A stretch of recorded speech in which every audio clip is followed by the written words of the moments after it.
is Govs Radio. Govs Radio.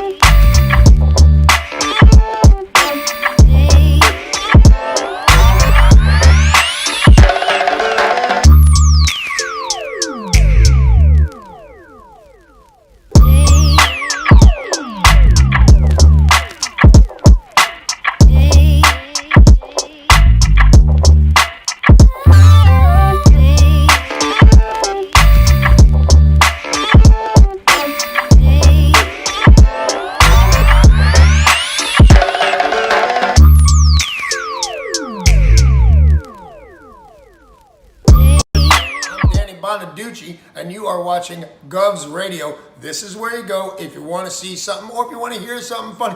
Coming up in just a couple of minutes. This is a joke I told. What? I'm not on Gov Radio? Call the police. Call my agent. Hi, I'm Danny Bonaducci, and you are watching Govs Radio. This is where you go if you want to see something or if you want to hear something funny. Coming up in just a couple of minutes. This is a joke I told. What? I'm not on Gov Radio? Call the police. Call my agent. Hi, I'm Danny.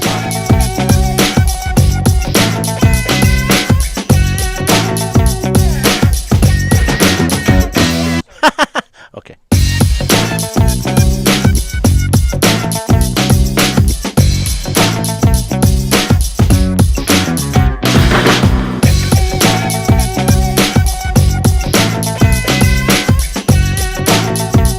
Okay, we'll just do that for now.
With me in your head because I didn't. No, I did. I told hear you. Any of this. This is all like completely new stuff. So weirdo. I feel like you need to move over more because the thing's right in your face.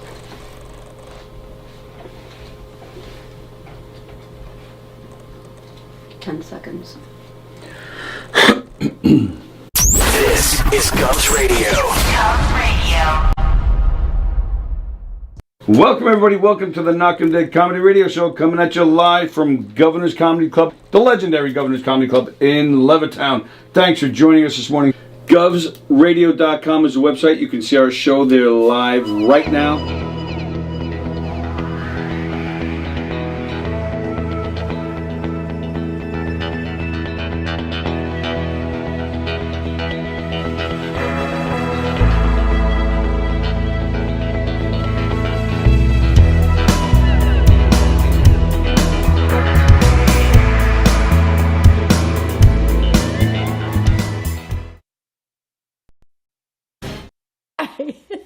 This is Ruth Buzzy, and I'd like you to know how much I love the Knockem Dead radio show coming to you live on govsradio.com.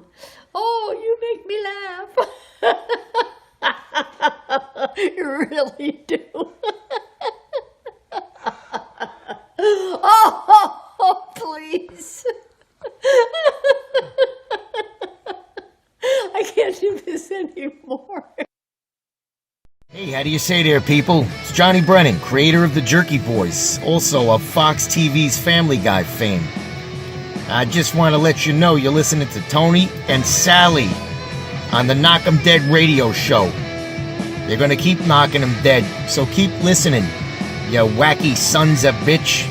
Right there. Over and out there, sweet Charlie. Hey, how do you say there, people? Hey, Tony, you're not funny, and you probably shit yourself a lot, and you're no fun to be with, and you don't make that much money, and you're not going anywhere in show business, and I hope you get hit by a bus, and... 3-2 to Mookie Wilson. Little roller up along first, behind the bag, it gets through Buckner. Here comes Knight, and the Mets win it.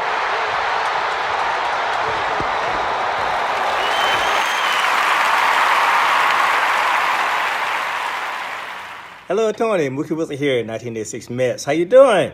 Long time no see, man. Hey, man, I miss you guys, man, at Knockem Dead Comedy Radio, man. I miss you. I wish I was still up there, man. But I'll wait till it warm up a little bit, and hopefully this year things will be a little bit better, man. But when we're talking about comedy, hey, the early years of Mets was a lot to laugh about. You had to make a lot of comedy off those guys. Hey, hope to see you guys during the summer, and hopefully get back on the show, man, at some point in time during the course of the year, all right? All right? Yeah, fine. Contact me, man. All right, Tony. Talk to you later. 3-2 to Mookie.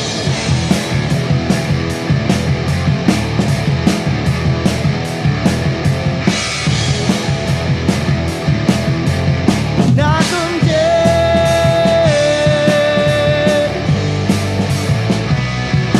Knockem dead.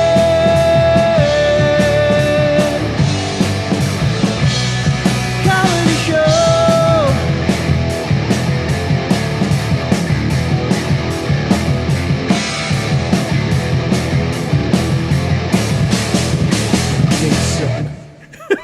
Hi! It's just that one. Hi! Oh my God! I actually took away that other camera just so we don't have to start every show. I know, I got surprised, actually. With I you didn't wondering where the camera was. So, like, I was setting up all the cameras, and then I was like, you know what? I'm just going to get rid of this one so we could start the show. And then he's staring at one camera. And then it surprised me. I didn't realize that other camera wasn't. I was like, oh. What? Sally was a complete superhero before this, by the way. Oh, wait a minute. Well, speaking of superheroes, there's What? Ken Bichelle. Oh, yeah. Isn't that cool? Oh, I thought he wasn't coming on until later, so now I'm surprised to see He him. was hoping that his 10:30 meeting would end early. And it did. He got all his dreams come true. And we did because we have Andy on. Yay! In the flesh. Oh, it's Andy. But not wearing a kilt. I thought for I sure didn't he think had... about I have to say that you think about Andy and kilts more than other people. You bring that up. Andy's kilt wearing a lot. It's of course it's been on my mind. That's why I even made sure I was sitting here because I knew you'd be like constantly reaching over for a little top in a field. It does You're not gay. fit. What I have Oh, does that's right, not yes. fit anymore. I'm much fatter. much fatter than when I used to wear that kilt. So. Well, how are you? I am great. I am here, Which all is the nice. pothole filling traffic on my way here. There were actually like 3 lanes shut down in the expressway by me, exit 62 westbound. Wow. So that was fun. Yeah. And if you're on Long Island, you know exactly what Andy's talking about. But if you're not, there's not a pothole anywhere else like Long Island. It's unreal. It's true. Like most, if people drove here and drove during this time of potholes, they would be like, is there a sinkhole happening? Like they wouldn't understand. Sinkhole. Well, some of them look like sinkholes. Yeah. It is crazy on Long Island with that. They've actually done a Ancestry.com did a thing where they had a pothole in California spit into a vial, and then they did the test. Turns out it was originally came from Long Island. So which is pretty amazing. That's think. really amazing. I didn't realize potholes spit. But Yeah. they do. And they do spread that far. Right. That's And how big obviously they have are. sex. And obviously have pothole sex with other potholes. And good for them. Right. Which is like, okay, I get it, a hole, but what's going in the hole? Yeah. I don't know. But Yeah. A tractor. it would have to be a tractor because of the size of these things. So, all right, so there's a new nickname, for a well-endowed man. So for those How's of you who your don't know, tractor? this is Andrew Plajanos. I don't know if anyone's watching that. They don't know you. I was going to say, I think they all know because, that was, 2-3 weeks ago that they all just went on about how hot he is? How'd you feel that day? You must have been feeling, hey, man. It was a difficult day to get through doors. Because you were going sideways and it was, because my penis was dragging on the ground and it took a lot and to... you kept stepping on it, Yeah, and then yeah. you'd fall into the wall instead of the door. More than one bloody nose that day, I'll tell you. Maybe he fell into a pothole with his large penis. Maybe. And had sex with it. Right. Wow, Did this this is a pothole weird in show. California We have a went- big mustache? or We're something? going deep. Yeah, deep. Deep into that pothole. This is deep, all right. All right, so it's Friday. It is March. March 5th. March 5th feels like it's like different. Like Cinco de Marcho. Yeah, it feels like that. Is that how you say it? Cinco I de took French. Marcho. I speak French. I don't know. Is March. Tony's March. mommy's watching. Yeah, Joe Staz. Hello, Kathy. Hi, what? Hi, all. Joe Staz here on my wife's name. Guess what? I'm in jail again for 30 days. What did you do now? Joe Staz is not that threatening of a guy. He doesn't. I don't look at him and be like, oh, I better we not piss him get- off. Maybe So we why get is he in jail? the kind Joe Staz, and maybe in his Could be. off time, he's just, I don't know, shooting people up or something. Kicking puppies and Yeah. Cooking being mean them. to old people. Yeah. Eh, maybe. well, he's definitely mean to old people. That much we know. And your friend is there. Rich Rada is there. And I don't see anybody else before that, so forgive me if I don't see your name. Adam Snare is there. Adam Snare getting ready for the big move. Signed in just in time for the pothole sex convo. Yeah, that's what everybody wants. Carrie says hi to you. Yes, it's the Knockem Dead Comedy Radio Show coming at you live from the legendary Governor's Comedy Club in Levittown. The legendary Governor's Comedy Club that is opening up April 2nd. Very excited about that. And yeah, all the places are now opening up as we were talking about before. Everybody and their mother is opening up a stage and saying, come do a comedy show. Mine isn't because she's dead. But Thanks for bringing that up. Thanks for bringing that up. Every day. Kevin says, March on. So, you saw the Teespring ad when we were starting. Please get yourself some Govs Radio swag and send a picture of it to us on Facebook. You'll get yourself, guess what? You'll get a free pass to any of the 3 great Governors Comedy Clubs, Levittown, Belmore, and Bohemia. And guess what? We can actually use them now, starting April 2nd. Yes. So, amazing. Yes. Yeah, very excited. Very excited about, seeing some life back in this building again and seeing all the great comedians hanging around and coming in here to hang out with us. Very excited. So, govs.com is the website. Go to their website. Check out what's happening there. See who's going to be playing those first few weeks. I hope they get Joey in because Joey always opens up all their brand new stages. It's like a tradition. So I hope he's going to reopen things. Be interesting to have him in here too to see, Yes. because it really was just kind of Long Island that they weren't able to go do things. I wonder if he was doing shows in New Jersey or whether he'd fly to Ohio or how did he make it through this year? Andrew Fremder, going deep into a pothole. I can only imagine how deep you would have to be to get into a city manhole. I see that Tim is bringing up the potatoes, and I definitely want to address that before we go any further. I did not bring the potatoes with me. They would be inappropriate. I think we would get banned. What does he mean? I showed Tony a picture of Yes. the potato, sweet potato that I bought that definitely looks like a penis and balls. Which we're saving. We don't want to steal the thunder. You'll see it on the next Shut Up Stupid whenever that happens. Correct. A little social commentary about Mr. Potato Head, which we're looking forward to. And we always look forward to Shut Up Stupid. Is Angie wearing that mustache that I made the last time I was there? Oh, did you see that, by the way, when Fremder was here? I did see that. They're right over there. Yeah, they're over there. On that end table over there. Yeah, I'll go grab them. All right. The thing is when you can grow your own. That's right. Uh-huh. It's like tomatoes and Italian people. You know that. Like, I grew these myself. This is okay. Here, for Fremder, no difference. It's like camouflage. You can't even tell. I'd be the only one that it would work for. It's just less gray. Right. Hello, Joan. Yeah, Carrie brings up a good point. She was like spelling out your name, but she spelled it Plaganos, which is not true. It's Plaganos. Yeah, but it's spelled Plaganos. It's got. I know, but it's like phonetically not spelled that way. Originally, when they came to America, apparently the name was like Blayanakos or something like that. And of course, it got screwed up at Ellis Island. But then the A and the I that are next to each other, most of my family have it the other way. Oh. But my papu, my grandfather. Plagianos. Your papu? Plagianos is actually how most people will pronounce it. But my papu, when he was in the army, they screwed it up and he never fixed it. Yeah, because once they like screw your name up, you just have to keep it. Otherwise, like you don't get paid. Like it's like a big deal.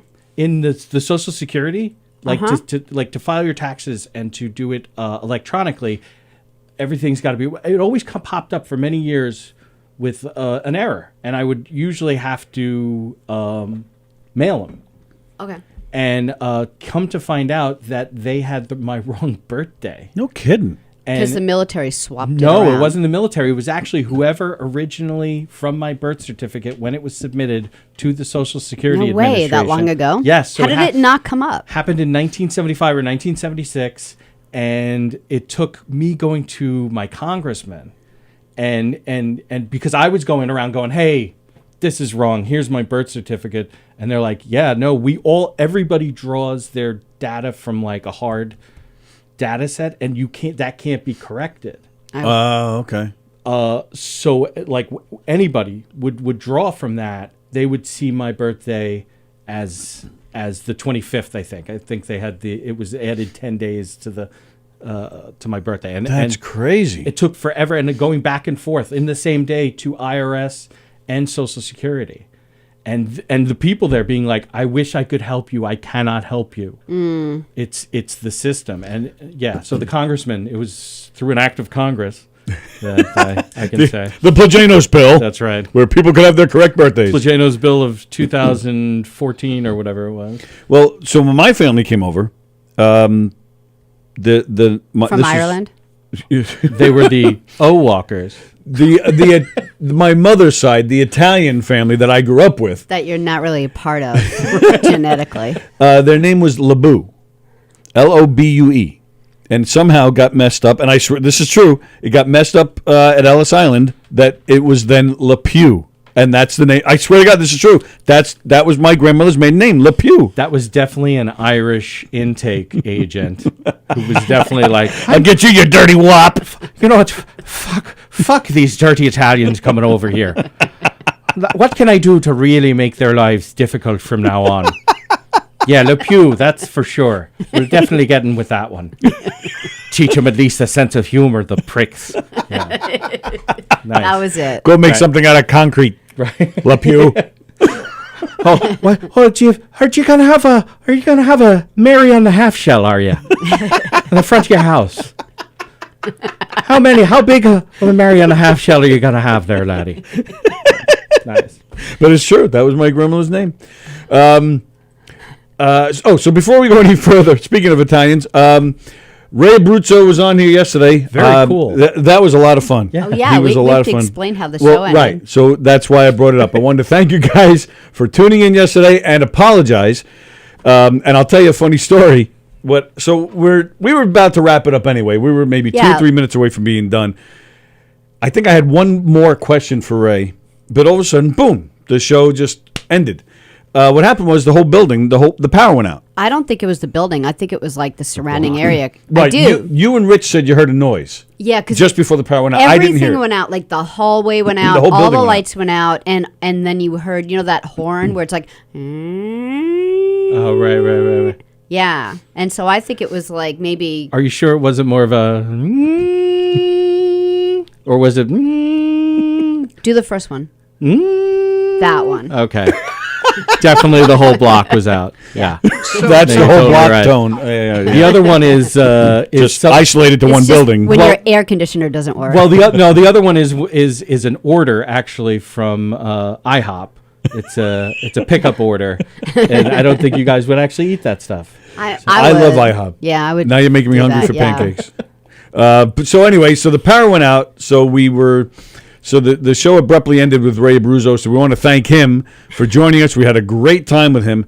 So the power goes out, and then it came back on 30 seconds later, but everything was already It done would have to be. here. This show would have to be rescheduled So, to start. The again. lights came on. Everybody's clothes were off. Yes. Rich Rader had a jar of Vaseline. I don't know what. Well, he was carries going that. on. All Right, the car yeah. keys in the jar were out. He had some weird vibrating thing with Bosie's face on it. I'm not really He sure always what that was. has that though. True. Right. So I grabbed the phone and I text Ray Abruzzo. I said, "So sorry about that. The power went out. We didn't cut you off, and we didn't do anything. It's just the power went out. So really sorry."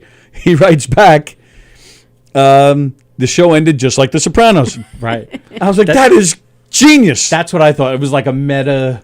It was like this. You thought we were trying to be meta- cool and like The Sopranos? Well, I knew that you couldn't achieve the coolness that you were shooting for, was but just definitely given the the- attempt. Story of my Definitely the attempt. Definitely there was an attempt to do that. Yeah. But Yeah. yeah. We didn't. Yeah, That's how good our karma is. we didn't play "Don't Stop Believing." We didn't have that playing. But yeah. Well, it's because you would have been muted. The show Yeah, would have been true. taken down by Facebook. But Yeah, nothing. true. But I should have thought of that and sang. That would have been good. that would have been great. Don't stop believing. Hold on to that feeling. See, it's just like that. Kind of reminds me of that Ethel guy with that screech. Oh, sorry, I forgot he's right there. I also did go back and read, and a lot of the that actually is what happened to David Chase. He didn't actually mean to end the show. The power that went way. out. The power Right. went out. Yes. Well, in Jersey, Right. like they don't get anything. Oh, it was more like that.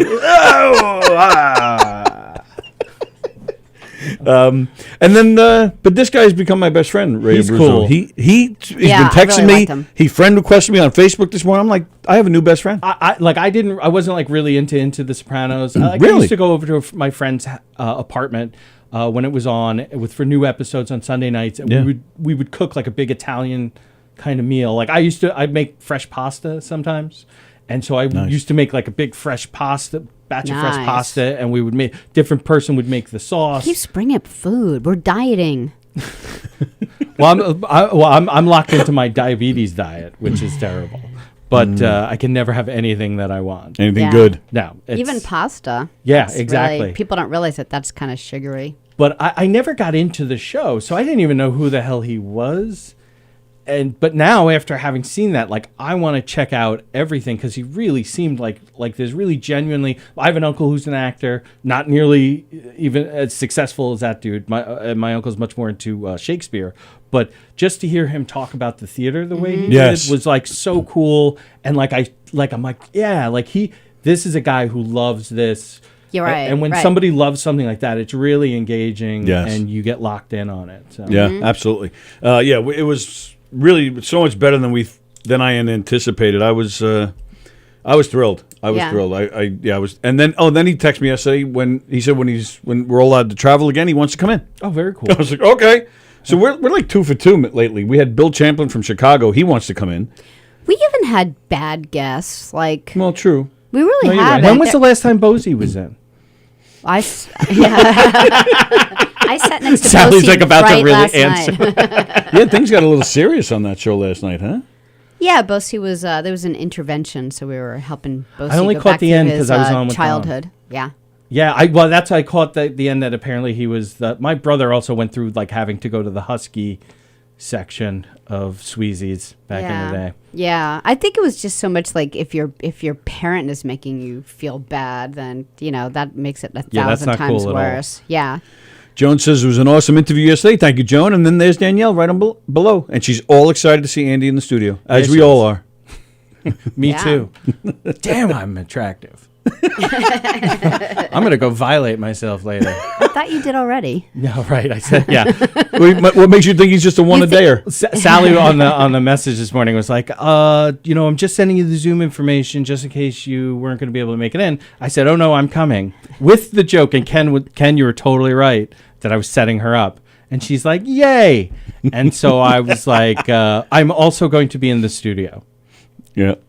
Yeah, but you guys think that like I didn't get it immediately. It's just I try so hard not to let everyone know that I'm like basically in 7th grade. It's like it's really a tough thing, you know. Well, you're a great straight person. For Yeah, that, so I to am. say. Absolutely. It's And that's just as important as you is. need the Abbott for the Costello. I mean, if you weren't straight, that would be cool too. Matter of fact, I know Tony has asked you on multiple Numerous occasions. times. I do have sometimes daily. I do have an interesting story about that I'm going to get to. But Only you in the whole world could like be in any conversation and end it with, "Oh, now that you mention lesbians, I have a story." That is actually written down. I don't see the problem here. That looks long. But why don't we let That's a long. let's let Long those story. pictures? Dr. Adman do his thing first, and then we'll move on. Sorry, Ken. Okay. All right. Oh, huh? I mean, caught me I'm off guard, good, sorry. but I was getting ready to have to message you going, hung out as long as I could, got called into a meeting, but I'm still good, so let's roll. The Knockem Dead Comedy Radio Show is brought to you by Roslyn Social, a social experience in dining. Roslyn Social is the area's premier location for elevated pub food, craft cocktails, and local beers. Roslyn Social is open for socially distanced dining, takeout, curbside pickup, delivery, and on your favorite food service apps. Even their famous cocktails and desserts are available to go as well. You can follow them on Facebook at Roslyn Social. They are located in the heart of Roslyn Village at 1363 Old Northern Boulevard. That's 1363 Old Northern Boulevard in Roslyn. Give Roslyn Social a call and say hi to Nick at 516-801-4963. That's 516-801-4963. Thank you from Roslyn Social. The Knockem Dead Comedy Radio Show is also brought to you by Two Eagles Auto Body. Two Eagles Auto Body is a family-owned and operated collision shop located in New Hyde Park, Long Island. For more than 25 years, Two Eagles Auto Body has been the leader in auto body repairs and customer satisfaction on Long Island. Two Eagles Auto Body handles every type of auto repair from custom applications and restorations to repairs involving insurance claims. Two Eagles Auto Body handles foreign and domestic automobiles and motorcycles using such techniques as state-of-the-art paint spray booths and computer color matching.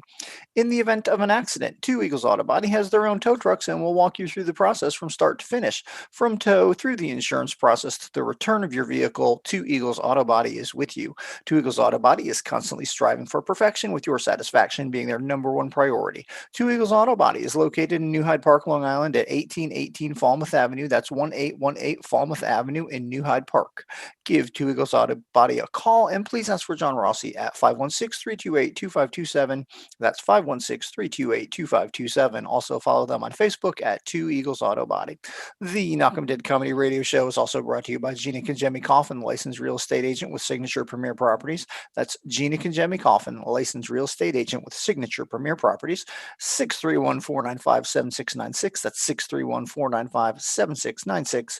When you work with Gina, you tap into the collective experience of the best, most experienced realtors on Long Island. Contact Gina today to discuss how Signature Premier Properties and Gina can help you market and sell your property successfully or find your perfect home. More information about Gina's listings can be found at signaturepremier.com. That's signaturepremier.com. List your house with Gina, and she will work so hard for you and sell your house so fast that it will make your head spin. Okay, yeah, y'all rocked that. It will make your head spin. The Knockem Dead Comedy Radio Show is also brought to you by Bella Vista Pizza. Bella Vista Pizza for the best pizza in the whole wide world. Check out Bella Vista Pizza, where they offer thin crust, thin whole wheat, deep dish, and gluten-free pies. Also, pasta and baked dishes, calzones and rolls, heroes, entrees, salads, sides, and appetizers. You can follow them on Facebook at Bella Vista Pizza and Pasta. That's Bella Vista Pizza and Pasta on Facebook, and on Instagram at Bella Vista Pizza LI. That's at Bella Vista Pizza LI on Instagram. Bella Vista Pizza is located at 154 Minetto Hill Road in Plainview. That's 154 Minetto Hill Road in Plainview. 516-433-4464. That's 516-433-4464. Mention Knockem Dead Comedy to receive a free garlic knot. BellaVistaPizza.com. Bambinos, check them out today. And of course, the Knockem Dead Comedy Radio Show is brought to you by Knockem Dead Comedy, the premier murder mystery dinner theater company that provides interactive murder mystery dinner theater, game shows, variety shows, and more. You plan the party, they'll plan the murder. Knockem Dead Comedy is the #1 murder mystery dinner theater company from Pennsylvania to Maine and everywhere in between. You may select between the Hillbilly Hoedown, a redneck wedding, the Family, the Fun, and the Felony, the High School Reunion, and the Whacked Family Reunion, a lethal luau. know. Knockem Dead Comedy will provide a fun-filled evening full of audience interaction, including music and dancing, games and prizes, and tons of laughter. Knockem Dead Comedy shows can be seen at restaurants, catering halls, even your home. Their shows are perfect for corporate events, team building events, wedding rehearsal dinners, holiday parties, fundraisers, sweet 16s, and bar mitzvahs. You can follow them on Facebook at Knockem Dead Comedy and on Instagram at Knockem Dead Comedy. That's at Knockem Dead Comedy on Instagram. For upcoming show dates, check out knockemdeadcomedy.com/show dates. That's knockemdeadcomedy.com/show dates. Andy, Tony, Sallie, back to you. I'm glad my notes were in front of that upside down me, because it could have been distracting. We're totally like small children in here being like, yes. Tony's like, let me see how I could fuck with Ken. And then with Sallie not here, we're like the little kids who are playing. Yeah, Sallie had to run out for a second, but yeah, we're like the little kids who are playing around with stuff. Like Sallie would be smacking my hand right now if she was sitting in Get away from me! Stop it! Lesbians. I think I have a lesbian dinosaur in my closet. I think I might be a Lick-a-Lot-a-Puss or Messiah. All right. Well, thank you, Adman. Super job. Thank you. You're welcome. We are not on govsradio.com today. We're still ironing out all the kinks with the new website. And we have a new player for our videos. So we're still trying to figure things out. So we're not there today. We're on Facebook and YouTube. I don't know if it matters to anybody, but that's where we are. We are still working on getting exclusively just to govsradio.com. But that's where we are with that. All right, so I'm going to save the lesbian story for when Sallie gets back, because I know how much she enjoys it. All right, so I'll just talk a little music with you. Okay. Because you're a big music guy. While I dance in the middle of the screen, because, well, for some reason, that's where I am. Wait, so it's in between us, so now I can, if I do this. Oh, this. that's right. How'd that happen? No, is he over here? He's where Sallie is. Other arm, Tony, or Andy, other arm. There. Yeah, but then I have to, there. No, it should be right there. How did he? No. Right. So he's way over there. So. Crazy. Right, now you're in Sallie's spot. Right. So this week is the anniversary of Dark Side of the Moon's release. Mm-hmm. And you're a big Floyd guy, aren't you? I love Floyd. I'm really bad about music. Is actually kind of a weak spot for me. Like dates, members of bands, even albums. You're not a liner notes guy. I really am not. Pearl Jam was like in the beginning of Pearl Jam was the only band that I'd really started to do that with, know the story behind the songs and everything. Otherwise, I just picked up. What did Jeremy mean? Who's that about? Right. Well, I don't know if you'd seen when I went to go Why get do grunge bands wear flannel? Well, that was what was so appealing. That was what was so appealing about the grunge thing was because kilt-like flannel, by the way, kilt-like flannel. Well, it didn't. Not in places where people wear flannel. You wear flannel to stay warm, and that's what they were. They dressed like we all were dressing. Like all the bands that were big, like Warrant, right before the grunge thing. Yeah, the hair bands. All those hair bands. They were like that shit. They were like in these skin tight outfits, and like we didn't dress like that. And so when grunge hit, it was sort of like. My people. Holy shit. Like, there are people who are musicians. They will let people play who dress like that and are kind of like us. But... shh. Don't say that, Moses here. She's back. I can hear you guys all the way down the hallway. I'm so loud. All right, now I got to move Ken again. Sally's back. Ken. But, yeah, so, like, it is... Like, I've done the thing with the Dark Side of the Moon album. With Wizard of Oz? Wizard of Oz, and like years and years ago, totally high. My friends and I, we used to hang out, and this is kind of a throwback. Benny's Frank Zappa senses will start going wacky right now. Yes. I had a friend named Joe Cazone who we used to hang out in his garage. So Joe's garage. Oh, yep. So big Frank Zappa album. We would get like insanely high. And we would sit around and listen to The Wall on like cassette a double deck cassette that Yeah. also did the auto flipping. Yes. And So you didn't have to do a thing. we didn't have to. We would just put it on. The 2 tapes would be in there. We would press play, and then we would sit there just like talking about stuff or whatever. But there would always be the point of the night where there was like 3 of us left. Like,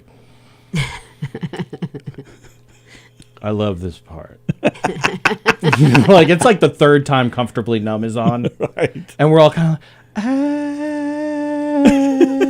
Have become and it was a battle to see who was going to be awake Oh, the really? longest. And I always won because I would have to actually, because I would sneak out of my, sorry, Mom.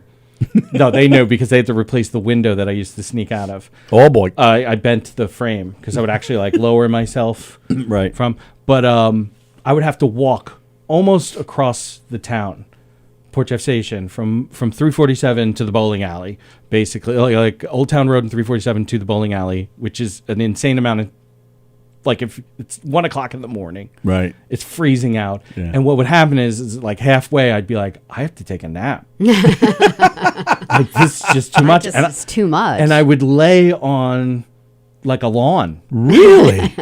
And just How old were you? like 15, 16, 17. Like in Wow. that, and I would just lay on the lawn and fall asleep. And then like, you get those power nap and then you like wake up and I'd Yes. be like, And you're totally like, awake. holy shit, somebody could have just totally like done whatever they wanted to me. Ooh, I'll never do that again next week. Whoa. I can't believe I just need that to sleep happened. for a minute. Yeah, it was bad. Like I was, You're like narcoleptic. yeah, well, except, it was weed and I knew that it was coming because I would just smoke and smoke and smoke, trying to make the pain go away. No, it's just trying to get high. Really just trying to get high. No pain involved whatsoever. Wow, I got nothing on that. So Dark Side of the Moon. Yeah. Ken Bichelle, are you a Pink Floyd fan? Did a little listening in the college years. I have a feeling Ken Bichelle does not have a getting high, sleeping on somebody's lawn story. You don't know that. People who are religious Yeah, sometimes they have pretty dark sides. I'm not saying Ken does, but like I remember like going to my sister's church one time and I was looking around. I'm like, is it me or do they like a lot of these people look like ex-heroin dealers? I once dated someone who was went to like a born again Christian church. Meanwhile, behind the scenes, this girl was the biggest slut going. Right. Well, when I was a kid, we used to have a lot of friends who would invite us to their youth groups. Yep. And like realizing now that they were trying to proselytize and try to get us to join their church, which my mother like you got to meet my mother, guy. Please stop talking to me about your church because my mother is like the original Catholic. Yep. And there's no way I was an altar boy. Like she was totally. Like that was like a point of like pride. they don't even put up with like Episcopalians, much less. Oh, strict Catholics, no, forget it. It was. I mean, not that she hated on anybody, but like if you're like my grandfather, her father, it was the funniest person I've ever met in my life. He really had the timing and just the ammunition that nobody else has. He used to. I used to get him laughing with when I was stationed down south. Right. And I go, hey, and during basic training, I would go to like every church service because that's the only time they don't mess with you is when you're at church. So you just stay at the chapel all day, just going to the next service. And so I tell him, I was at a church service, some sort of Baptist or something, Anabaptist. I'm not exactly sure what it was. And he go, oh, how was it? And I go, it was really cool until they started kissing snakes. And that's all I had to say. And he was, kissing snakes. Because to him, that was like the pinnacle of hilarity when it came to religious stuff. So Ken Bichelle, what is your wildest story from college? Do you have one? It's probably immensely regrettable and almost certainly will never be discussed. Did you drink the whole 2 liter of Mountain Dew? Just kidding. Did you have some wild times? I won't ask for stories, but just yes or no. Yes or no. Oh, definitely. Oh, did you? Yes. Well, He completely different. Yeah. Absolutely. Well, every time he talks about the music that he was into. Well, right, the thrash metal there's and just stuff. no way that you're not in that situation and that you don't have a like some kind of things that happened. So, and I mean Connecticut. So I'm working the puppet. All right, Ken, speak. Which one of these words don't you understand? Do here. I'm in a mosh. I'm gonna do my mouth like when people do Right. The ventriloquist. yeah. So are you a Pink Floyd fan there, Dr. Ken Pichel? I think I'm still as much of a fan as I was 5 minutes ago. College, a little bit, yeah. That's it. Trying to watch Andy. Yeah, I mean, if you put it on, I would listen to it, and I would know some of it. Right. Well, It's helping me if it comes on Name That Tune. right. So it was interesting. So I was looking up facts about the album because I was saying that Dark Side of the Moon by Pink Floyd came out this week in 1973. Pink Floyd. You picked this story over the lesbian story. Well, I was waiting for you to come back. I'm really happy for you, baby. Well, I was waiting for you to come back so I can tell a lesbian He story. knew you wanted to hear it. Right. I Literally. wouldn't leave you out of a good lesbian story. Thank you. Pink Floyd actually had Paul McCartney come in and record some vocals, and they didn't use it. Talk about balls. Wow. Oh, this McCartney, we don't need that. But to tie it in with, I'm Roger fucking Waters. But to tie it into comedy, because that's why we're here at Governor's Comedy Club, it turns out that Pink Floyd was a huge fan of Monty Python. Yeah, they were very good friends with the Monty Python guys. Right. I knew that. And it turns out while they were making this album, Dark Side of the Moon, during the downtime, they would watch Monty Python's Flying Circus. So and then after, like a couple years later, Monty Python, they were having trouble raising money to make their first feature film. Which I'm not sure which one. It was probably Search for the Holy Grail. The Holy Grail was the first one? I believe it was. Pink Floyd laid out.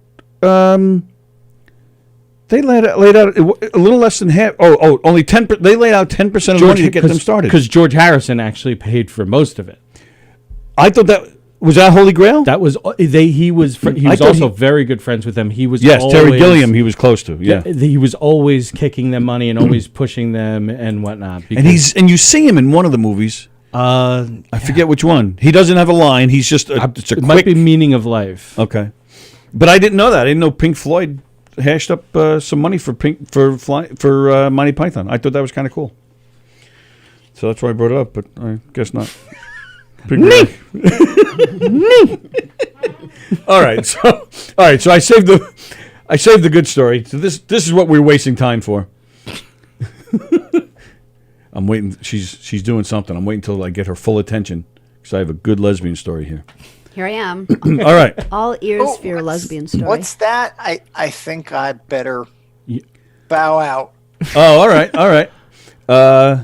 We'll be watching for the sanitized comments. Yes, Ken. Yeah, things are about to get busy here again. So this seems like a good as time as any to step away. Step away. Step away, Ken. Ken Pichel, ad man, super job, pal. Yay, Ken. We'll see you Monday then. Yes. All right, cool. Oh, Sallie already got rid of him. All right. And he's gone. Oh, I hear him. He's gone. Oh, he's invisible. We just put our hands anywhere now. Yeah, right. Oh, great Ken of the North Carolina, we worship upon you on this day of Friday, your day, oh great Lord. No, I think he's really gone. All right, so in an essay for Vanity Fair published yesterday, Rudy Giuliani's daughter, who she's actually not that bad. She's a pretty girl. She's a pretty girl. Her name is Caroline. She's 32. Oh. So you know where I'm going? You heard this? No. Oh, you just happen to know what his daughter looks like. Yeah. Oh, okay. She explains in an essay that she has started to embrace her curiosity, open-mindedness, and sense of adventure after she started sleeping and having relationships with couples. Good for her. Finding the strength, exactly. Thank you, Andy. Finding the strength to explore these more complicated, passionate aspects of my personality became the key to harnessing my voice and creative spark, which in turn Harnessing her voice? and creative spark. Yeah, it's she always looked at an Oreo and wondered what it was like to be the cream filling. Which in turn helped me better cope with depression, anxiety, and the lingering cognitive effects of adolescent anorexia. In past relationships, Caroline did not feel fulfilled, but was unable to articulate what she was missing. At the time, I didn't fully understand what was missing from that relationship, but I did know that my partner loved me despite my weird wildness, while I yearned to be with someone who loved me because of it. She said of a previous monogamous relationship.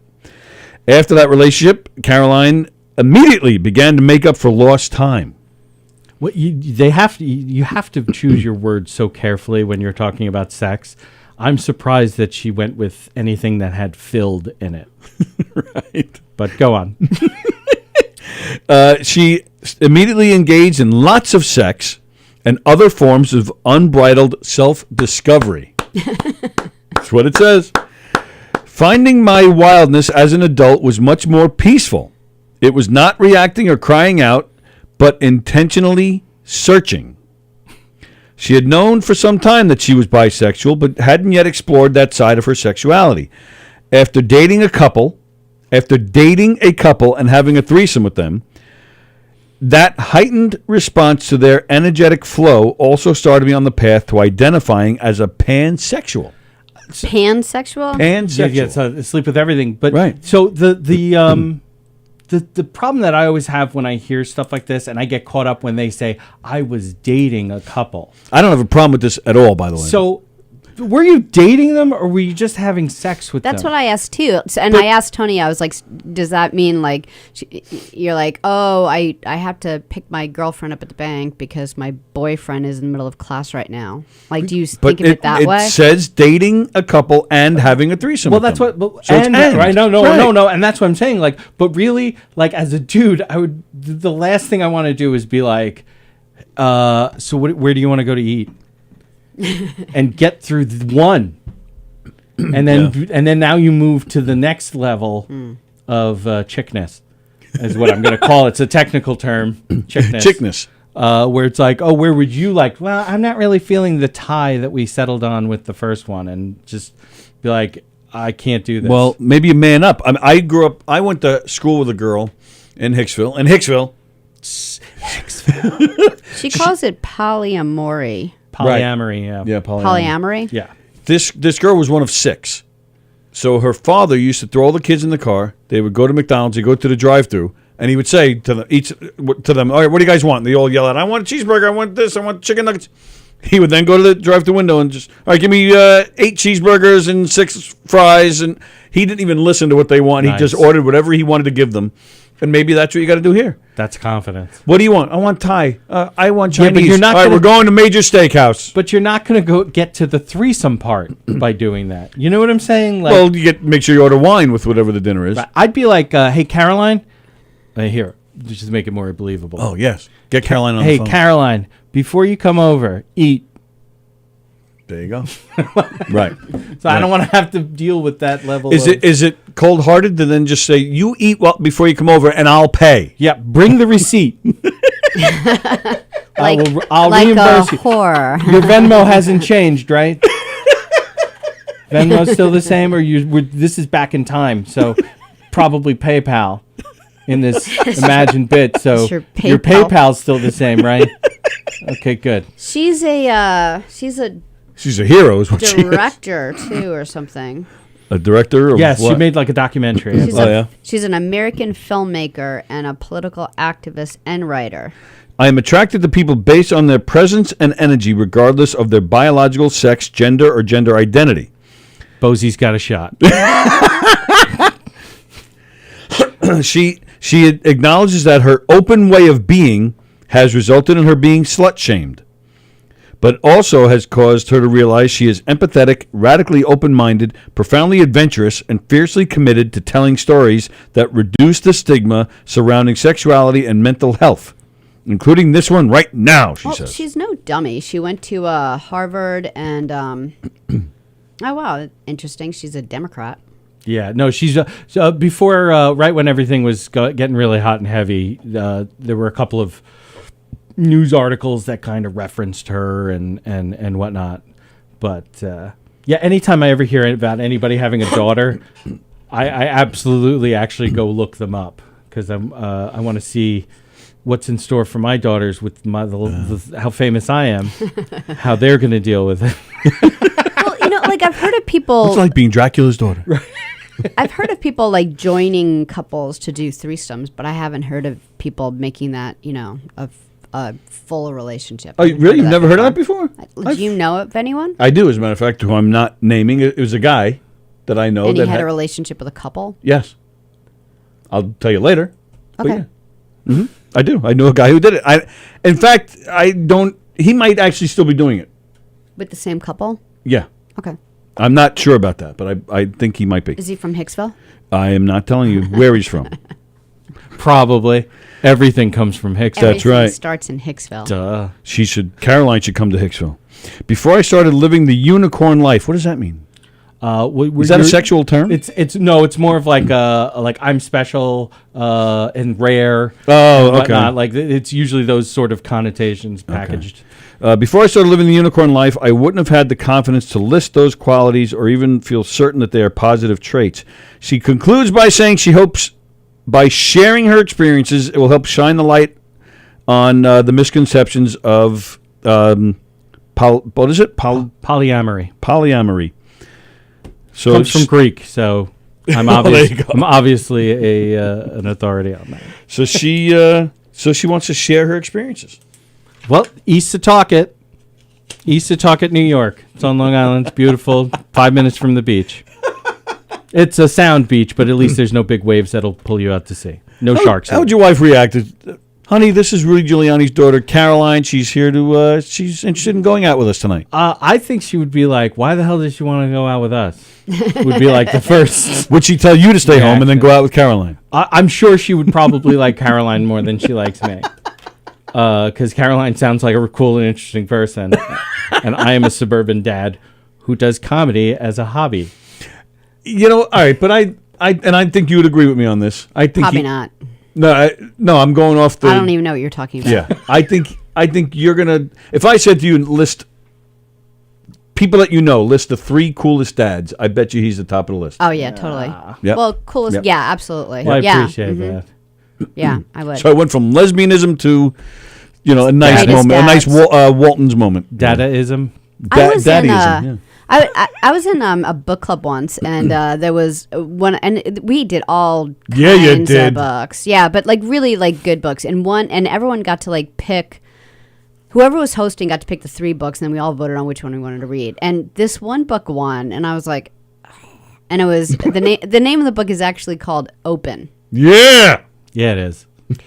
And it was so funny because I'm reading this book and I'm like, what a crock of shit this book is, because and she talks about, she was like, she was writing this book about her life and how, and it all made sense. Like she said, well, she goes, she's writing what? It. She said, I have a 7-year-old daughter, and me and my husband, we have a great marriage, a really, really great marriage. However, my husband, she goes, I really enjoy sex, and my husband, just kind of helps me. He doesn't have that same drive, right? And that's fine that he doesn't want to, but why should I? I don't mean to cut you off. I'm sorry. I'm getting a call from scheduling. It says. Should I answer scheduling? Huh. Well, they're in Shoreham. Probably nuclear mutants. Hello? Hi, good morning. I'm calling from Physical Medicine and Rehab for Anthony Walker. I'm sorry. Can I call you guys back later? Okay, I'm just calling to confirm your appointment for Wednesday. Wednesday, 1:30. Yes. Thank you very much. Alrighty. All right. Bye-bye. Welcome. Bye-bye. Well, that bombed. Sorry. I thought for sure it was some kind of scam because it said scheduling. So. Well, you're the one who wrote that. You realize that now, right? No. That's in your. That's got to be that's in your not. phone. No, that's not on my phone. Really? You're gonna have to check that later. I'm telling you. Here, I'll even give you my phone. You can look at my So contact. 7-year-old, Yes. her husband's like a glorified dildo with a job. Yeah, but isn't all that interested in it. So the And guy's not into it, but she is. she It is. happens. And Yeah. so she was like, I understand that he doesn't have a sex drive, but I do, and how is that not fair for me? So they worked Right. out this open arrangement, and the whole book is about how. Is this a true story? Yeah, it was a book she wrote about her life. Okay. So the whole thing is her explaining people have to think out of the box. Yeah. And He wouldn't have put that together if you didn't make a face. Not usually. and what and how things can work out. Everyone can be happy if everyone feels loved and they're fulfilled and everything that's important to them, how it can all work out. And she would go meet with men sometimes. She would go meet with women sometimes. She ended up having like a woman who was like probably who she saw the most, but she still had this relationship with her husband, and she didn't know how she was going to bring it up to her child when the child was older. But for them right now as a family, it absolutely worked, and she would encourage it. And it was just like out of the blue. I don't know, like I saw something on it, and I was like,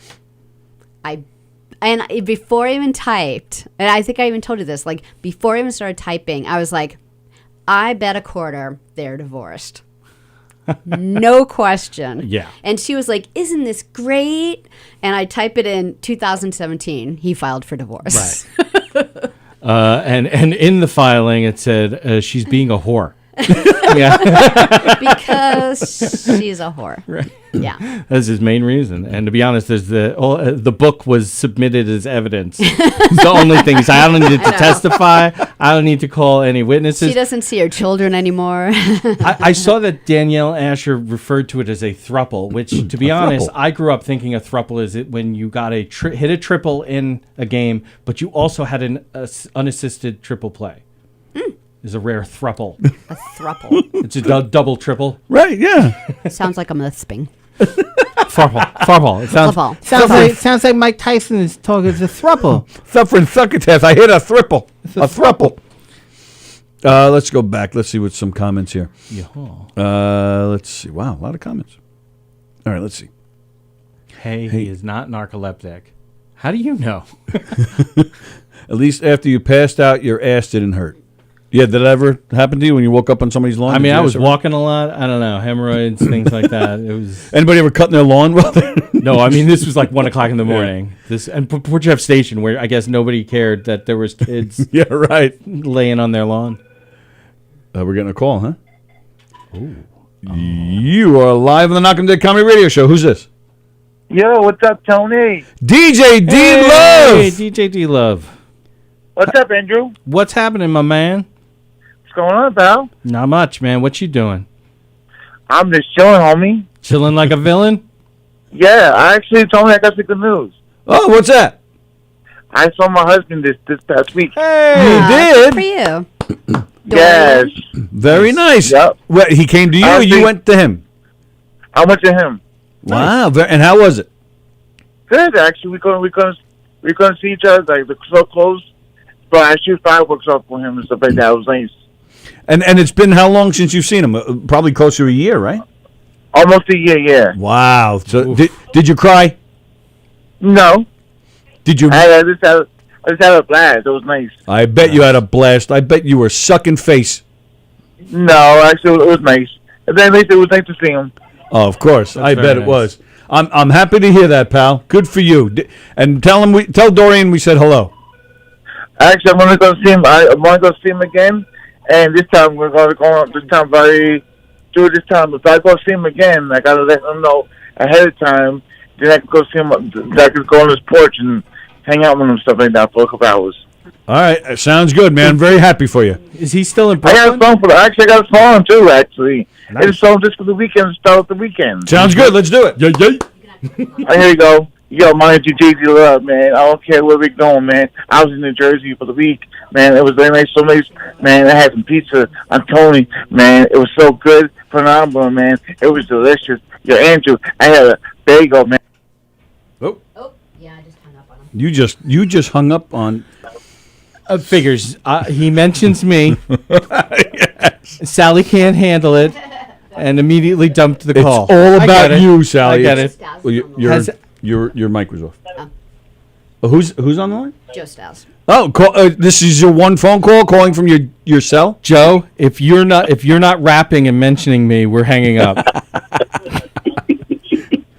Oh God. Well, Joe does sing, so go ahead, pick something now and sing a little bit for us right now. Go.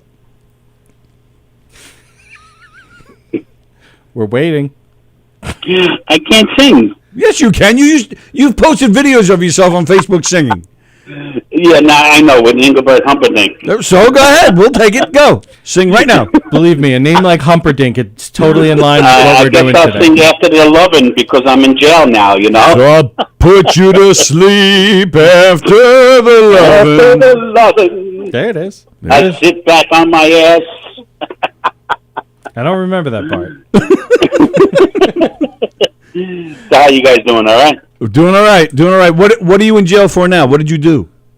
I can't say it. I don't know. I guess I can't say it online. All right, I was making fun of matzo balls for some reason, and I got in trouble.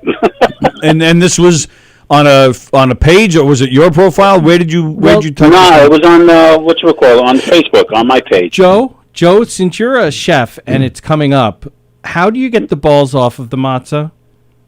With a really sharp knife? You know what?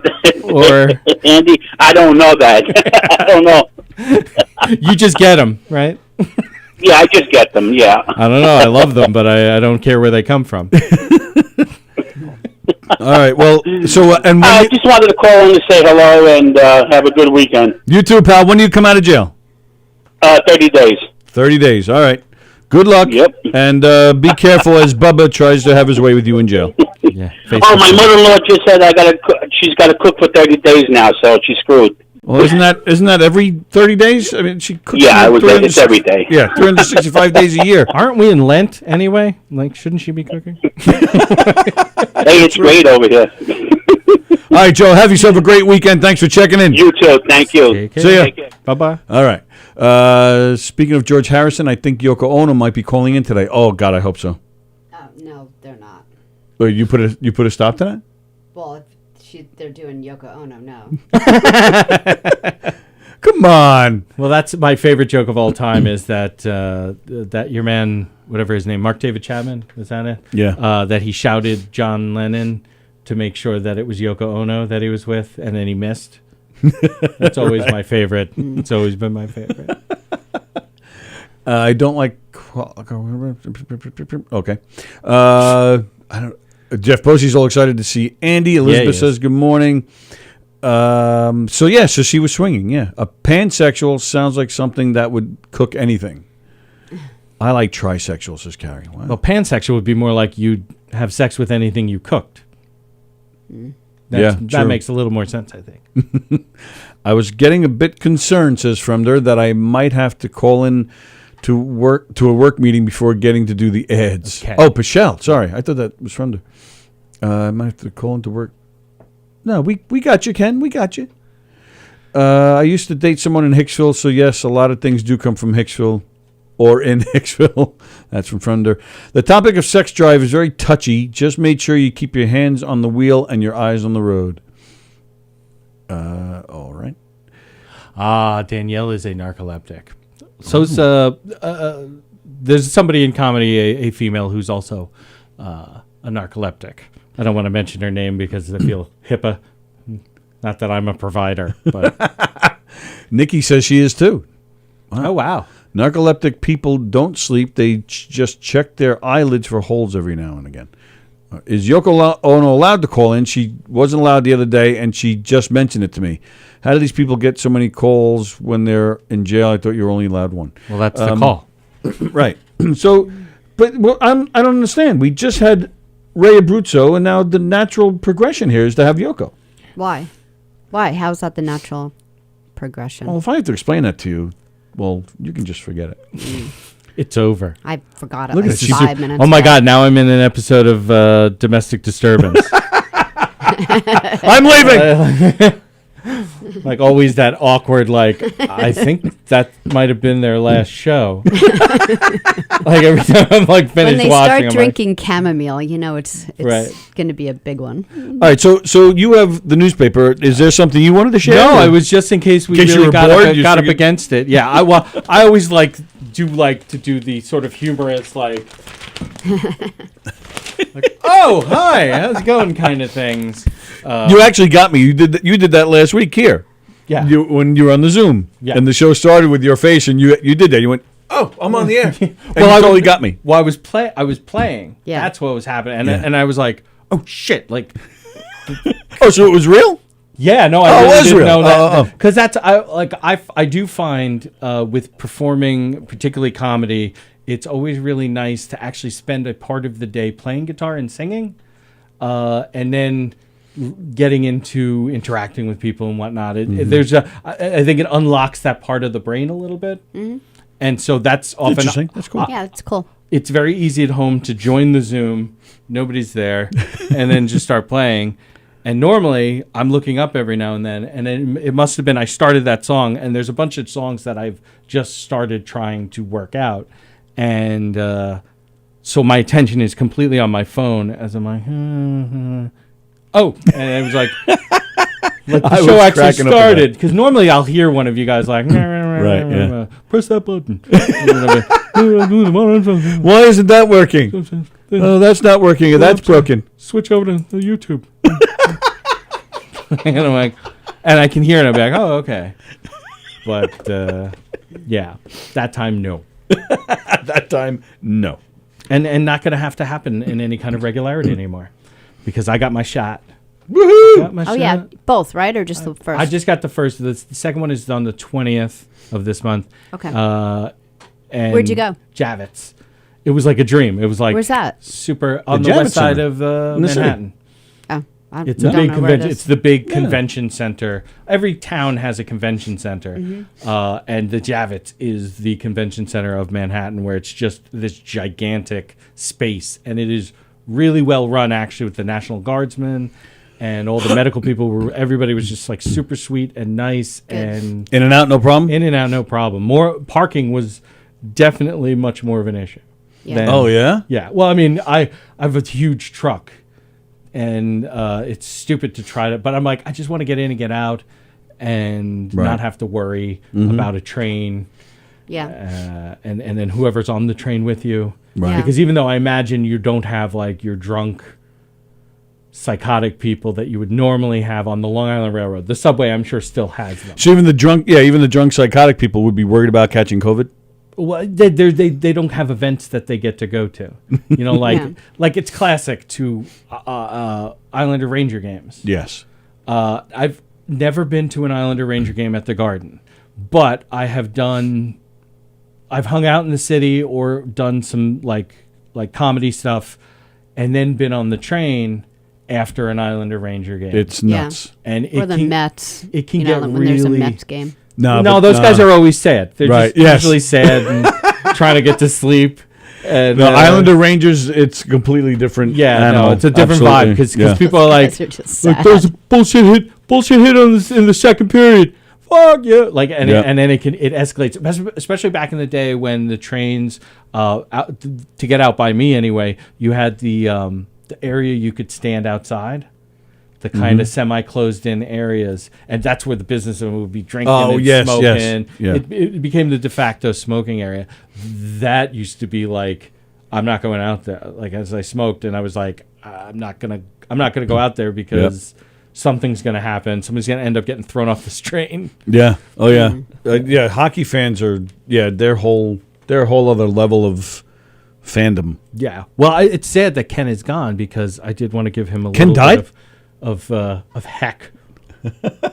HE double hockey sticks for the Islanders beat the crap out of the Devils the other night. Oh, nice. So Take that. in your face, Michelle. Yeah, in your face. I'll weigh a nice DD reference there, Andy. Yeah, wait until your next comment, Ken. That's what I'm waiting. I'm waiting for it. In the face. Wow, he's feisty now that he's Yeah, now that Ken's live gone. in person. Yes, now that he's not Now right that- here. Yeah, now that Ken's no longer his puppet. I'm going to stand up to him. But Today is March 5th. Mhm. Are we excited about Coming to America? No. No, it doesn't look good. So when has any sequel been as good or better than the original? I have a couple of answers. Yeah, It's not okay. just a purely rhetorical question. Wrath of Khan, Star Trek 2. Much better than Star Trek Phenomenal 1. movie. I mean, it's just a great movie. The first one was boring as hell. Awful. Right. It's a great premise. The Yes. premise of Star Trek 1 is phenomenal. Right. Star Trek 2, that's the first time that a TV series that had a movie brought back a character that had Right. only been in one episode. Right. And I just recently, I watch memorable entertainment television like all the time. Right. Just to relive my youth of not being able to get to sleep.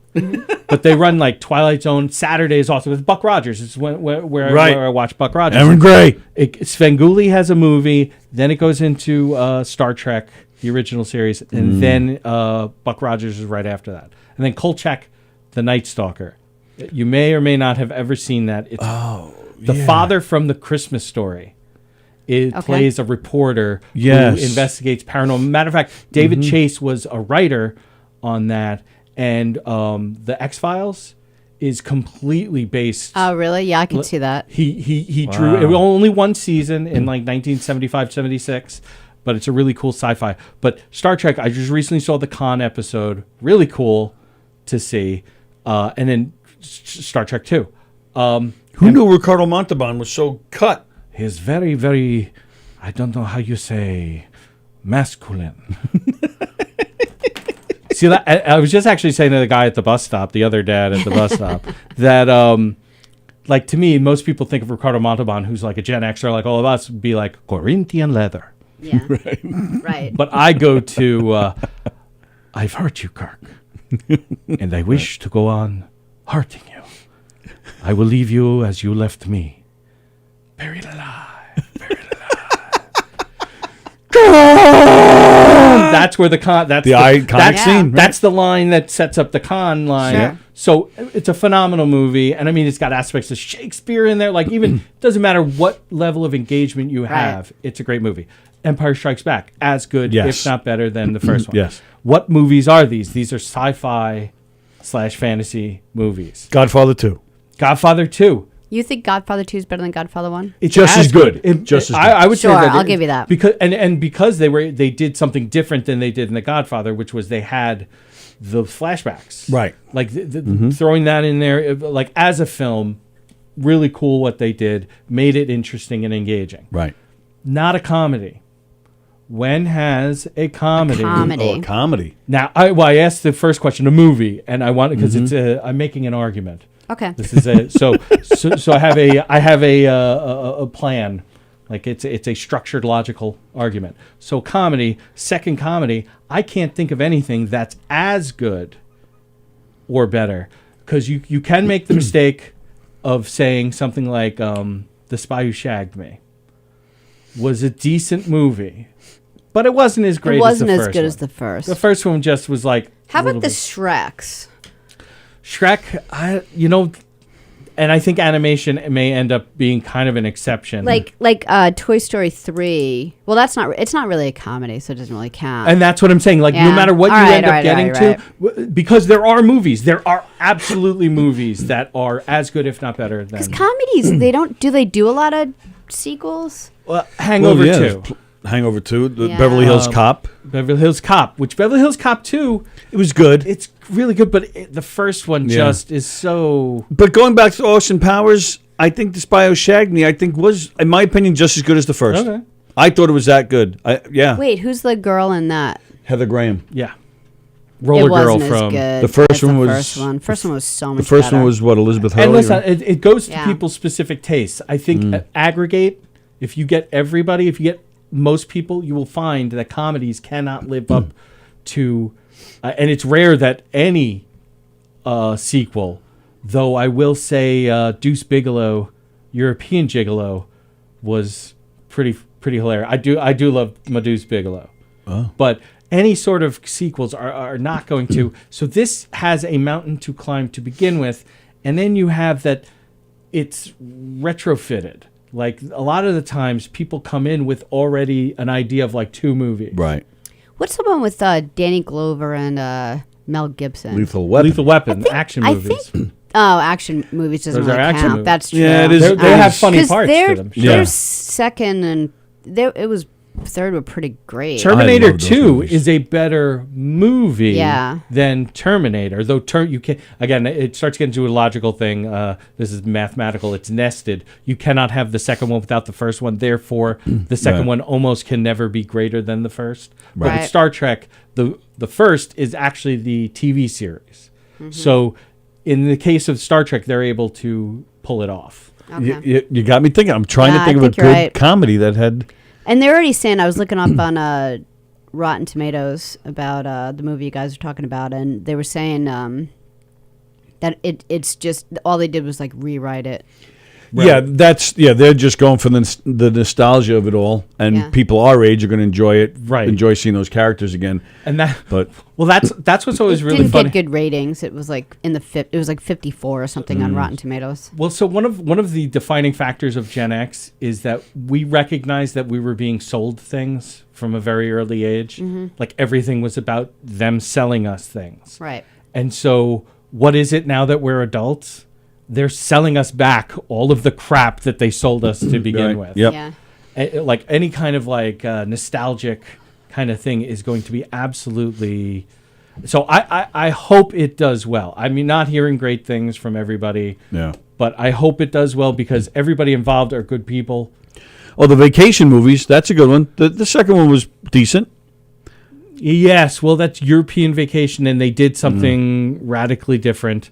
And there you go. You're going to get and I imagine you're going to get exceptions to it. Yeah, true. Though the first Vacation is so much more relatable to everybody because everybody went through some sort of long drive with their family Right. versus a European Vacation. Right. I never went to Europe with my family. Yeah, good true. point.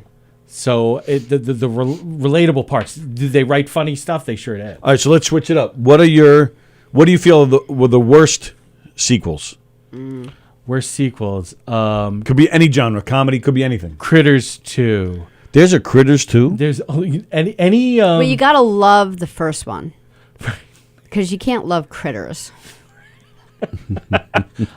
Yeah, like no, that I didn't you're like. disappointed. You're like, wow, the first one was Yeah, the so first one good. also sucked. Yes, Like Iron Man 2 was like kind of a disappointment. Iron Man 2 was a disappointment. I went back and I watched Iron Man 2 like, I don't know, 6 months ago. And it was better than I gave it credit for. I was just like mad when I saw it the first time. I'm like, it sucks. Right. They could have done more with what's his face? Robert Downey Jr. No. Mickey Rourke. Oh yeah. Did you see how to do the boxing You had to do the thing? boxing thing. Well, I'm glad you did it rather than the what is it, 13 and a half weeks? What was that? 9.5 9 and a half weeks. Like, Mickey Rourke. I want you to take this watch and every day. This is the only scene I remember from that movie. Every day, and he's holding her hand, he closing her hand. Every day at 11 o'clock, I want you to look at this watch, and I want you to think of me. Wild Orchid. That was another really good skin flick that he did. I read. There's actually that's based on a book. I read the book. The book Oh, was really? good, yeah. There was a comic book character called Wild Orchid, and so I was like, "This is awesome, Wild Orchid," because they didn't have like a breakdown of it. I'm like, "I'm gonna put on Wild Orchid." Wow, I didn't know that they made because back then, super in the '80s, like the only thing that was made was Batman, and Superman had been made. Christopher Reeve, and you're like, I can't wait. Wow, Wild Orchid's such an odd character for them to have made a movie out of. You're like, wow, this is and different. Speaking of Batman, like the first Batman with Michael Keaton, I thought was amazing. Fantastic. And then after that, everything else is just. No, the second one was good. Second one was pretty good. Second one was good. The third one is when it starts blowing monkey. The fourth one is unwatchable. But I used to go to like comic book conventions. They used to have one out by me in Stony Brook, and one of the panels, almost always panel discussions, would be like movies. Like, is Hollywood doing a good job? and this is pre-MCU stuff. Okay. And no, and that's what it would always degrade to be like, no, much like with Gen X, them victimizing nostalgia for us. Yes. That's what they were doing. They were doing that to comic book geeks. Oh, forever. yeah. Mm-hmm. And Marvel put out some real crap before they developed the whole universe thing. God, the old Captain America movie. Ben Affleck is... so I have a soft spot, Daredevil, which is one of my favorite characters. Mine too. And they love did the show. Such a good job with the show. I thought the show was great. And actually tonight... I couldn't believe they canceled it. What? It's coming That was back. all business. That was purely a business All right. decision. But tonight on Films on Tap, they're going to be talking about best fight scenes. Now, it's not a movie, but I truly believe that fight scene at the end of the first episode of Daredevil in the hallway. Yes. Where it was all like one shot. All one shot, and he Yep. actually ends up going into the room for a while. Yes. And you just hear stuff, and then he ends up getting thrown out of the room. Mm-hmm. That sold me on the series, because I was like, okay, I'm obviously I'm going to watch more episodes, Right. but I got excited at the end of that based on that, because I'm like, they're really going all in with this and making a piece of art. But I'm going to challenge you on that, because the first episode of Luke Cage had the best ending on the first episode. Right. Just saying. I don't remember. I got to be honest. Tony was an extra in it. You see me. that. You see me behind. He was the chef in the kitchen. What was the one? Was the Al Pacino show again? Oh, I Hunters. saw it. I saw all of them, Hunters. and I even like paused it for my wife. Like, that's Episode Tony. 7. She's like, great, press play, Yes. fucker.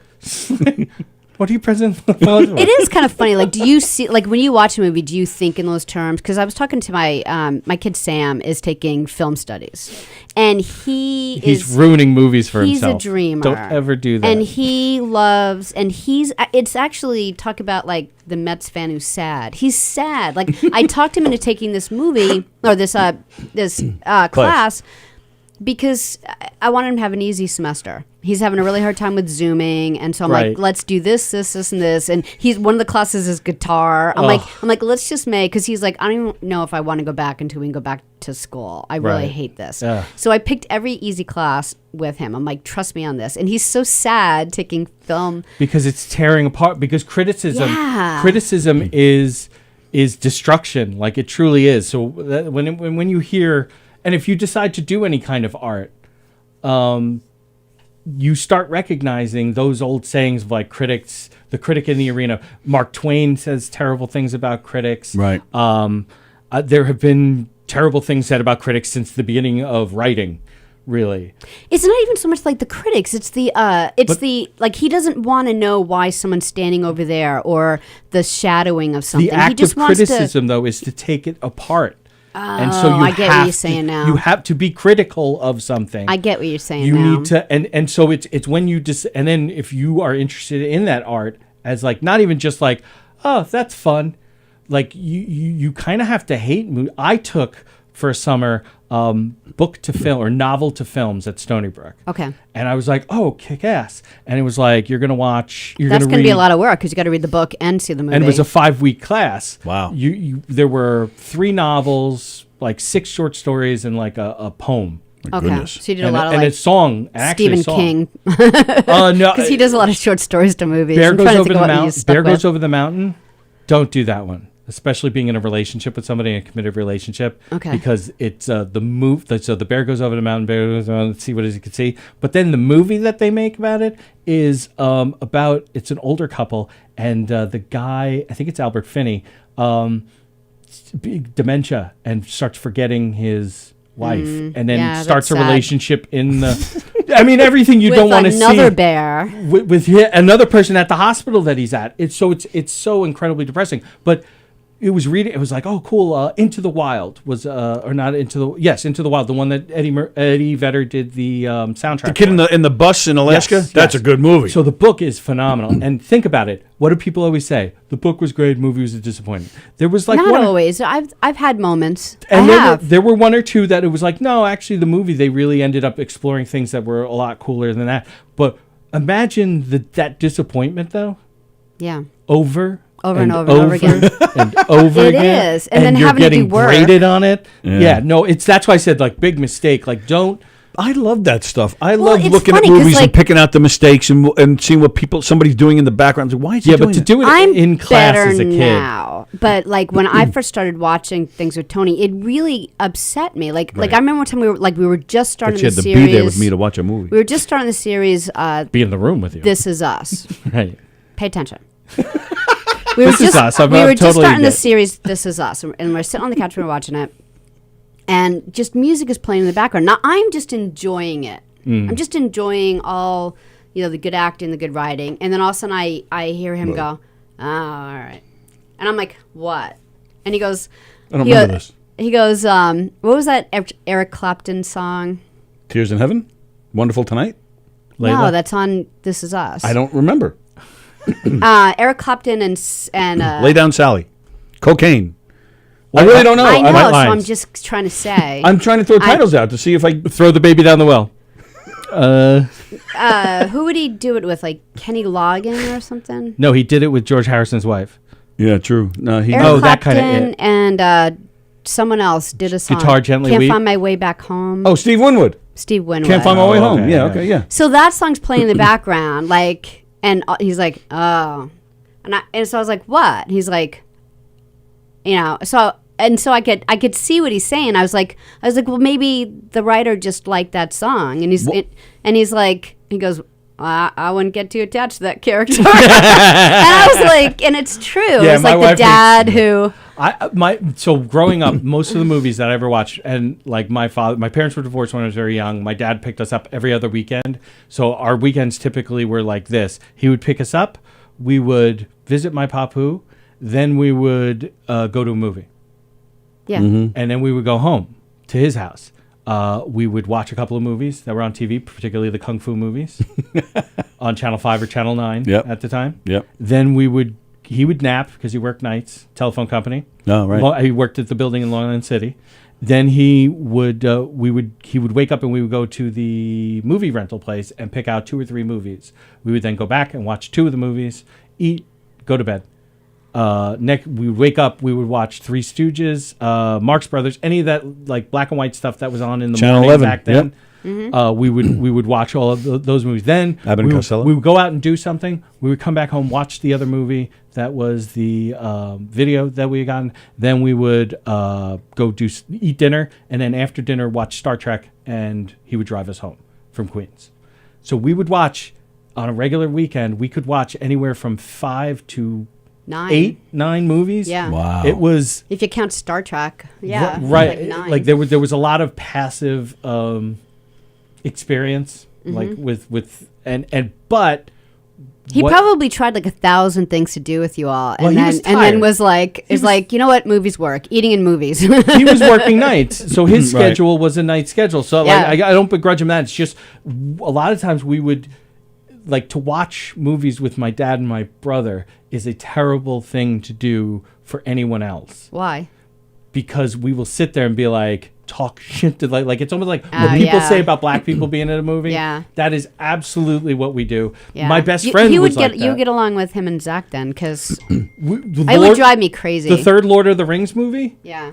We were there with my best friend and I was there with my best friend and his girlfriend at the time, and we're watching it, and the part where the spider, because people actually turned around and told us to shut up because we're like, yeah. Frodo, behind you. It's a spider. Like, he knows there's a spider here. The thing is not dead. He's got to turn around. Like there's all of that. Like that kind of. I don't mind people talking engagement. in between dialogue. Like if you know someone's going to take a moment and not speak, Right. and you say something really quick, I'm fine with that. But when you actually miss what's going on because Right. someone's like chatting about it, I'm like, shut up. Yeah. Yeah. Well, that's but it's Mystery Science Theater 3000. That was once that show came on, my dad was like, "This is us, guys." I think everybody said that's us. Yeah, because we all did that right. back then. Exactly. That was such a genius idea. The crappy movies like Yep. that, you're just like, oh yeah, here it comes. Mm-hmm. But you have giant. Right. Your helmet's bigger than my helmet. Like you're giving them dialogue and whatnot. That's what I was saying to you the other day. That's why I loved watching those nighttime soaps with my mother. Right. Knots Landing, Dallas. Because that's all we used to do. What? That's really gay. Not if you're watching Donna Mills, it's not. Right. Yeah, no, I having hear. sex pretty much every week. Yeah, see, my brother and I guess we were watching so much sci-fi and so many like. Well, we had one TV in the house, so no. Well, that's my mom would be able to work or whatever, and we'd be having to put ourselves to bed, and that's we had a big bay window. Mm-hmm. We lived on the second floor of this split level, and like one of us would sit there kneeling on the couch watching the TV, and like if headlight. No, it wasn't her. And so as soon as she pulled up, and she like later on, my mom like said, and I'm sure she likes knew to be right. like, well, she didn't, but she likes to say now that she knew. And but I used to check the TV to see if it was warm. Be like, woman, you used to punish us for like anything. Yeah. There's no way you knew that because we would never have been able to. You would have thrown the television out if you knew how much that we did of that. My mother was so drunk she didn't even know where the TV was in the house. It was ridiculous. And then she would just come home and beat up my brother just for fun. And that was her TV.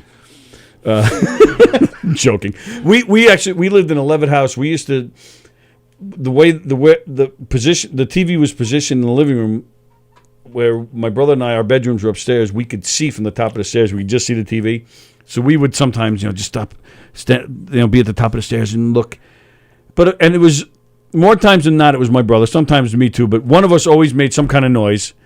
And then creaking floorboards. Something, yeah. So and then we'd run and we'd hear the steps. My mother coming up the stairs to catch us. We'd jump in our beds, pretend to be sleeping, but You're sweating at this point. But no, if I got nervous that she was going to beat us up like she did all the time, I would laugh. She'd put the bottle down only to beat you. Well, she kept the bat by the stairs so she could just grab it on the way up. And I would always be the one to laugh. So we'd be sitting there with our eyes closed. I would even put the blanket over my face so she couldn't see me, and she'd be screaming, "I told you to go to bed!" And then there's me. So I always blew it. So the house was built and owned by a guy who did marble. So our front steps were all marble. Oh wow! The marble in the steps up to the second floor from the landing were all marble. Goodness. The hallway was all marble. Wow. And so Italians. Yeah. And so our room was all the way at the end of the hall, and we were blessed with no creaking floorboards. Sure. We could. Yeah. You go slow slide. enough, If you wear low socks, enough you can get slow. away with anything. Yeah, true. Exactly. Just slide across the floor. And there was and even there were times, and from a certain point you could do it, and you started keying on any kind of movement you would retreat. But you probably would slip down the stairs a lot. So my mother loves to tell the story of the first time that there was a snowstorm, and so we get home. Tim calls the operating room at Stony Brook because that's where my mom was working, and he says, "Tell Pat Plagianos that her sons were sent home from school."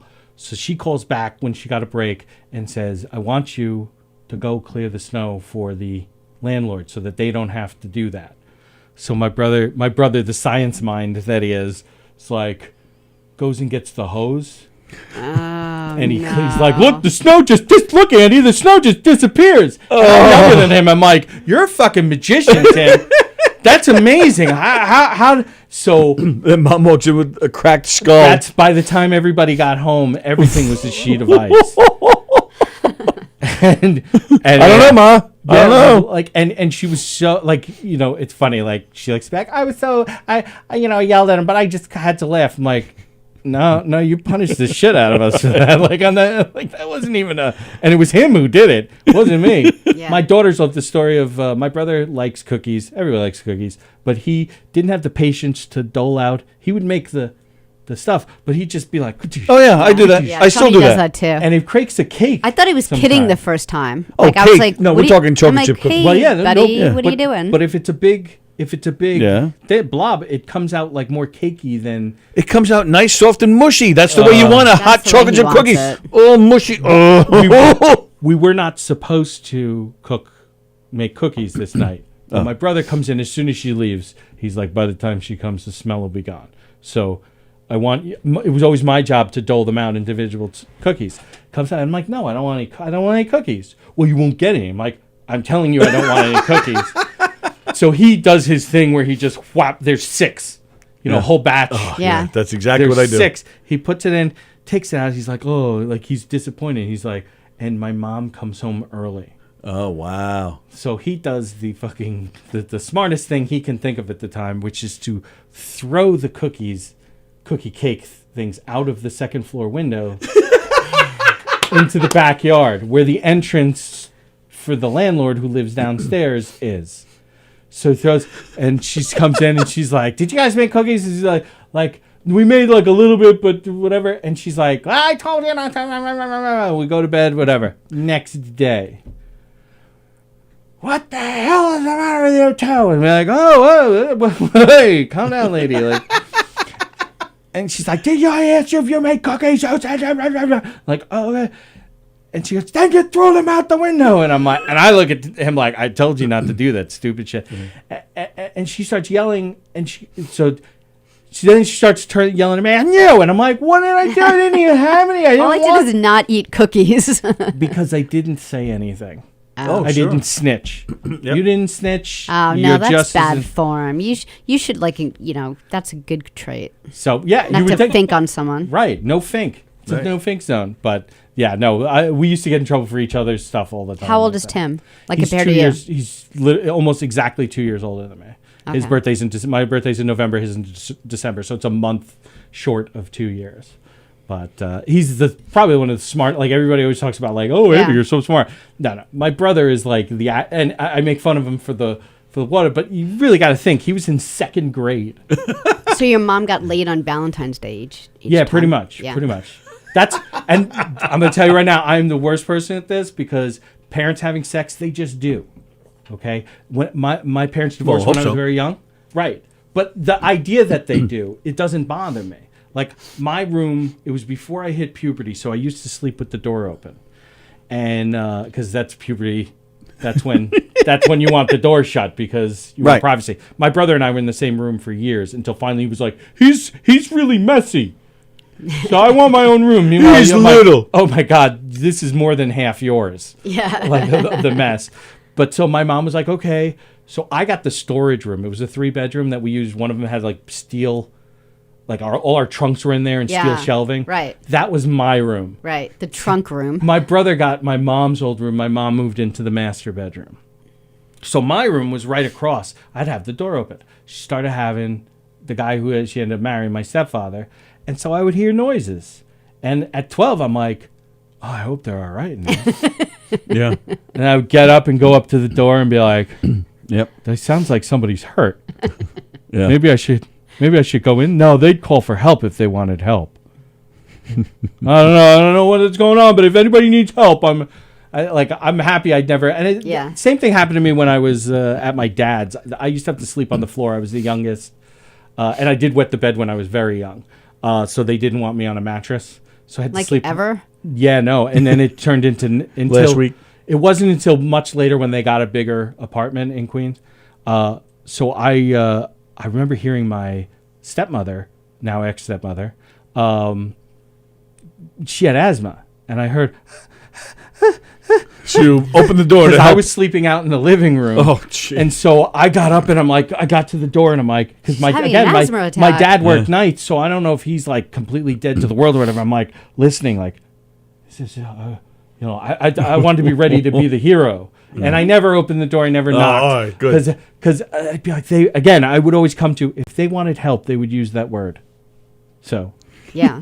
And then later on to be like, oh, they were totally banging. Same thing. Me and two friends, we were over at one of the guys' house for a sleepover. His parents had recently gotten divorced, and we were, I think, maybe 10 or 11. and same thing. We heard the mother screaming, and we were like, "What the hell is going on in there?" Yeah. No clue what was going on, and we the three of us like, we were scared shit. We didn't know what to do, and then it stopped. So I figured, all right, I guess she's okay. Whatever happened to her, I guess she's all right. Years. What's the years later? All of a sudden, I had the memory of that night. I was like, oh. And then by pure coincidence, I think you were there. Excuse me. We were spirit anyway. Well, right, yeah, totally. She wasn't there. We were doing one of our murder mysteries, and I was talking to this older couple after the show, they're telling us how they enjoyed it and stuff, and we were just talking. I forget how it came up, but Hicksville came up. So I said, as it does. It somehow I don't remember how, but it did. And I said, "Oh, I grew up there." And she said, and so then they said something about hiring us for a private party or something. So I handed her my card, and she looked at it and she started crying. And I was like, "What the hell?" And then she told me who her son is. It was this woman. I didn't even recognize her, and she didn't recognize me. But it was You slept over that night. I was totally getting reamed up by those two big black guys. And you didn't save me. And I miss it. What are you doing tonight? Right.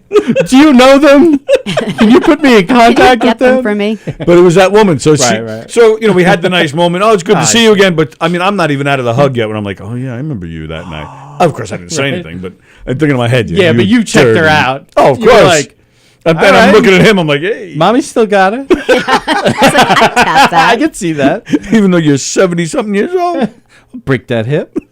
It's a death sentence for those people. What a way to go. What's that? What a way to go. I often worried about my grandfather when he was at the assisted living and he had a girlfriend. And it's like, oh, isn't that nice? He has a girlfriend. I'm like, one of my other cousins, I'd be like, awesome for him, but I don't know if you want to think about that. He'll die happy. Oh, no, they go to dinner together. They didn't want to go to dinner together. I hate to tell you. All right, let's see. I want to go home. All right, we're out of here. All right, Yeah. let's just read some comments and then we'll go. Interesting Star Wars fact that in Spaceballs, the Schwartz refers to Mel Brooks' attorney, so the phrase "May the Schwartz be with you" derived from him getting in trouble and always needing his attorney by his side. Attorney's last name was Schwartz. I'm going to shut off all the electricity if you need to read another Fremder. So, I don't proceed as you would like, but there you go. All right, well, he has a serious comment. He said, "No Iron Man movies or Marvel movies are a disappointment if you understand them in a specific way." Well, that's true about every movie then. The second and third Christopher Nolan Batman movies were far better than the first.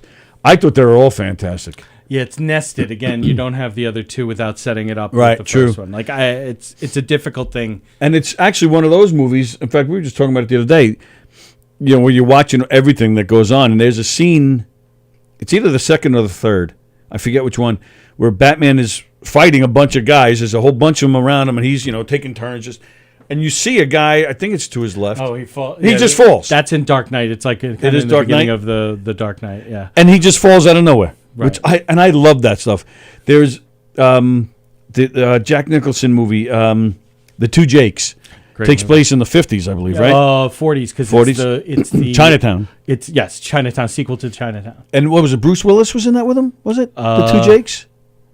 I'm trying. Whoever it was. There's a scene where they're walking down the street and they walk right past an ATM. Right. I love that stuff. I crack up all the time. The Dark Knight trilogy was the best.